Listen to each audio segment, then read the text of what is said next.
Hello and welcome to the first ever devlog of our team, the Void Forgers. Today's devlog is going to be just basically a recap of everything we've been doing so far in our game. That game being the Ark of Hope. The Ark of Hope is a 3D, and when I say 3D, I mean fully 3D. You can look around, look at the level, look at the enemies and all that stuff. It is fully 3D.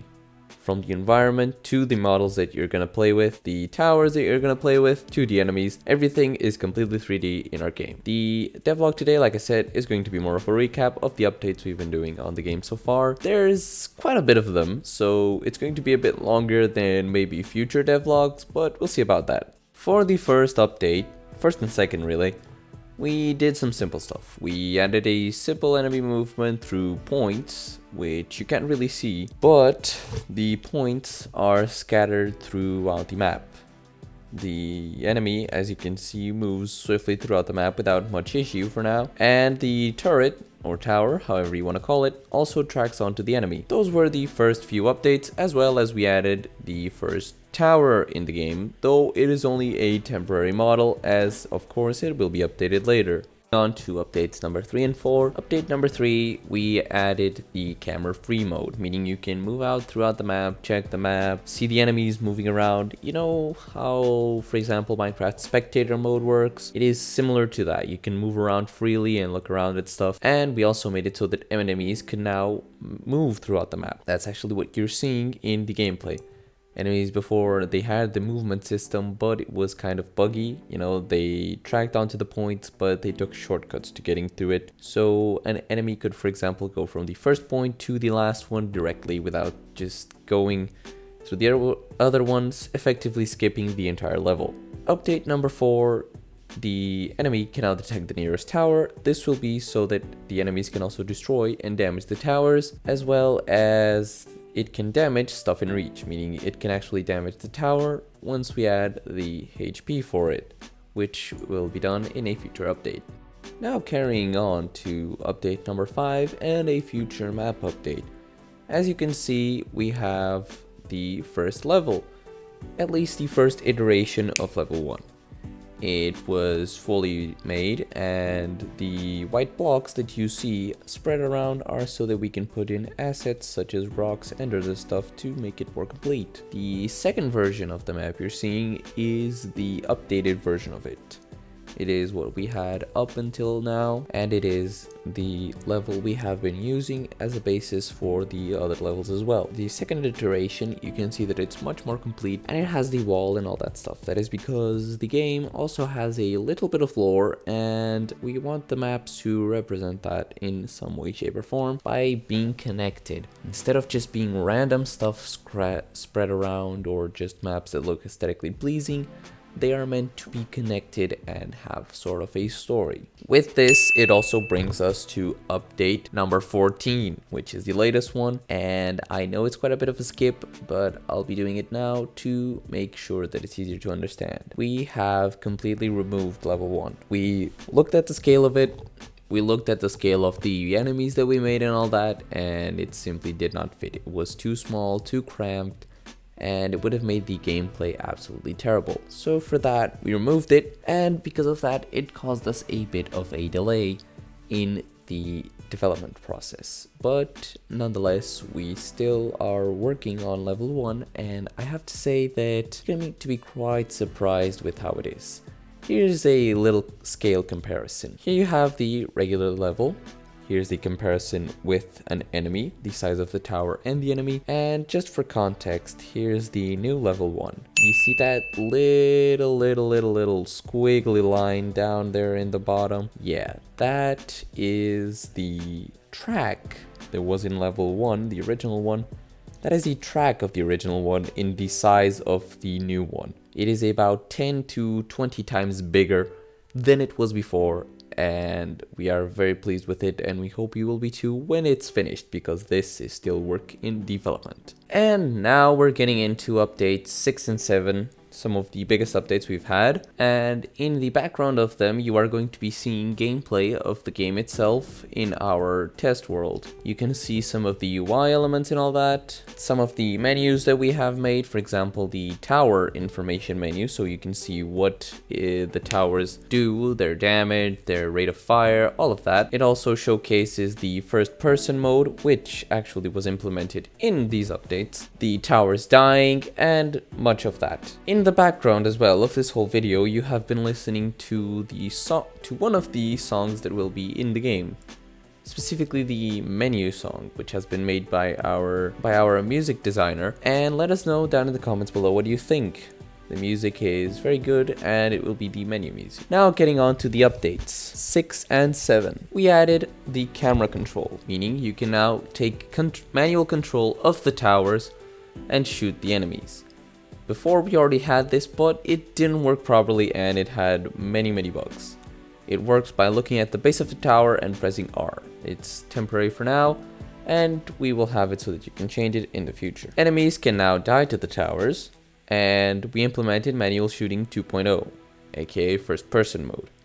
That's because, like I said, the version 1 was very buggy and didn't work properly. And we also fixed the bug, like how I said that you had to look at the base of the tower and press R. Well, that has been fixed. It was a bug. You can now look at anywhere in the tower and press R, and you will take control of it in first person mode.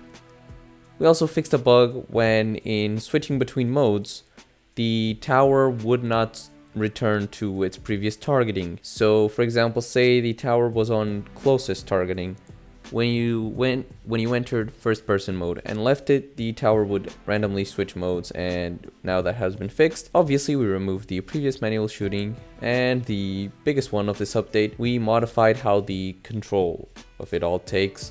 We optimized the first person mode and how it works. We changed some of the keys. We now changed the mode so you can be in first person mode. While the tower is automatically shooting, you just press C for it, and the tower will automatically shoot while you are watching it, or you can take control over it with left mouse click. And then you just have to toggle the camera mode to let the tower resume its automatic targeting, and you can do that by pressing R and leaving the tower. And now off we are to updates 7 and 8. Wait, no, that would be 8 and 9. Update 8 is just some stuff that helped us to better manage the game and optimize it. We added a wave manager and enemy spawner, as well as differentiate the enemy types and which enemies to put into which wave with scripts. You know, stuff that's more related to the coding. And for update 9, the biggest single update, we did a lot of stuff for this one. We added a world border, which fixed a bug where the tower would not aim at anything. You could not aim at anything because the world didn't have a world border, and that's why we added it. Towers can now look vertically in auto and manual mode, and now it goes to 70 and -70, whereas before it went to 90 and -90 and just broke a lot of stuff. We implemented the tower range, as you can see in the gameplay above. It is represented by the sphere around the tower, which when you can place it is green. That used to be blue.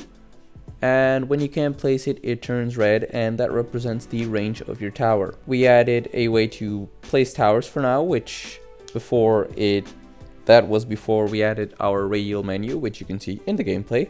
And it was binded to J, which is what we have for the radial menu now. You press that, it opens the menu, and you can select which tower you want to place. We fixed various bugs here and there.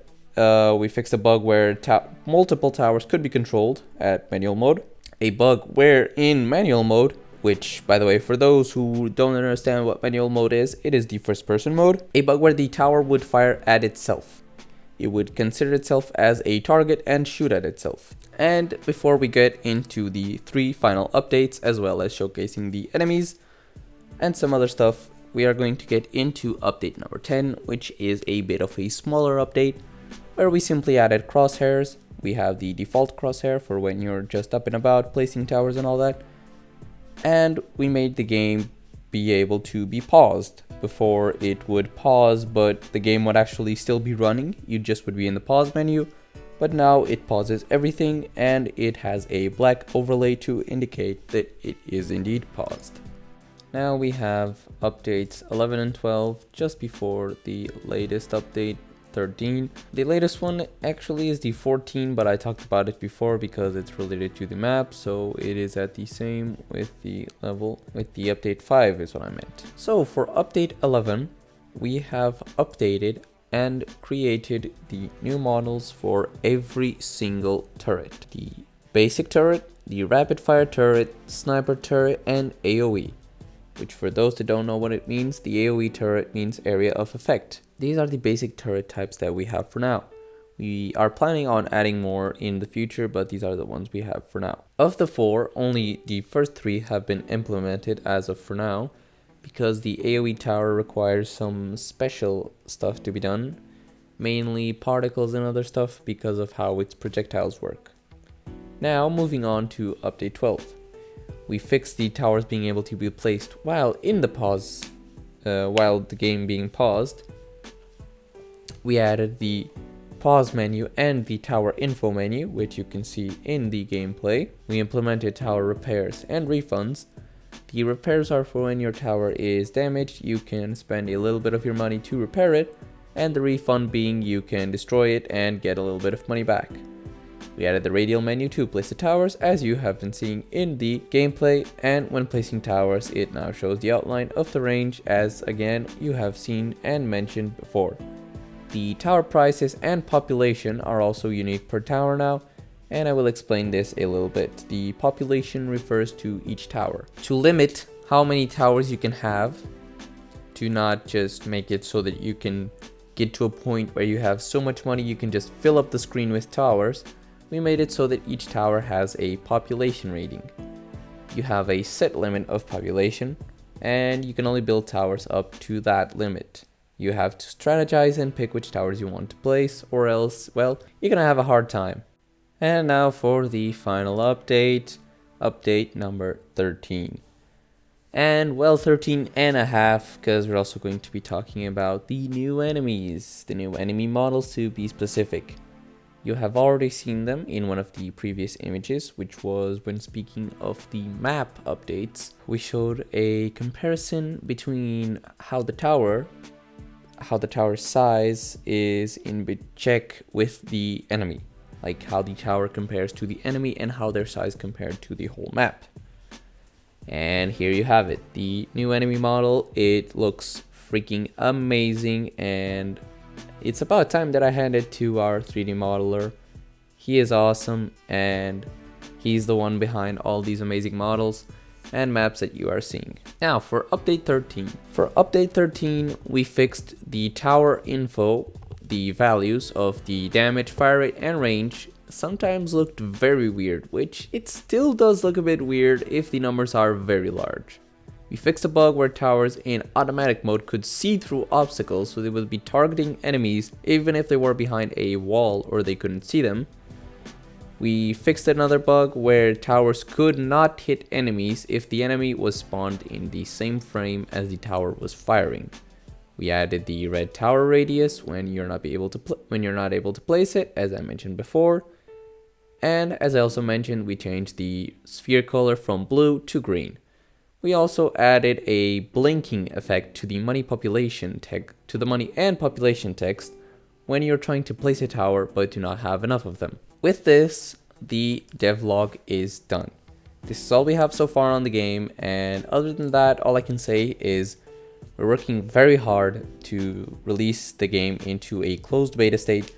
We already have some of our beta testers selected, and there's going to be plenty of gameplay footage that we're going to be able to show you and that you're going to be able to see, as some of those beta testers are streamers. So be sure to leave a follow and be on the note for that.